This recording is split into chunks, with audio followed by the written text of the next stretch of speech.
तर पुन्हा एकदा माझ्या चॅनलवरती मी काजल तुमचं अगदी मनापासून स्वागत करते. आम्ही शिवलेले काही ब्लाऊज आज पाहणार आहोत. तर हे या पद्धतीचे ब्लाऊज मी स्टिच केलेले आहेत. हा पहिला आहे, हा 36 चेस्टचा ब्लाऊज आहे.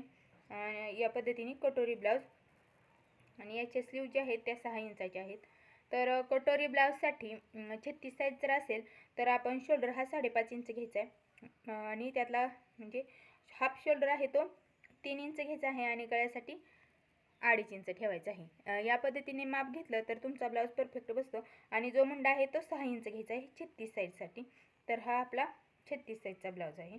त्यानंतर हा आहे 34 चेस्टचा ब्लाऊज. तर 34 चेस्टसाठी देखील मी त्याच पद्धतीचे मार्जिन घेतलेलं आहे.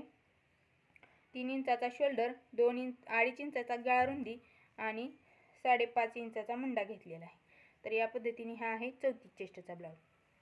त्यानंतर हा आहे 32 चेस्टचा. तर 32 चेस्टसाठी मी जो शोल्डर आहे तो 5 इंच घेतला. शोल्डर जो आहे तो मी 3 इंच घेतला आहे आणि गळा रुंदी जी आहे ती 2 इंच घेतलेली आहे. म्हणजे पूर्ण जो शोल्डर आहे तो मी 5 इंच घेतलेला आहे आणि मुंडा 5.5 इंच घेतलेला आहे. तर या पद्धतीने हा 32 चेस्टचा आहे आणि हा देखील 32 चेस्टचाच ब्लाऊज आहे आणि कटोरी ब्लाऊज आहे.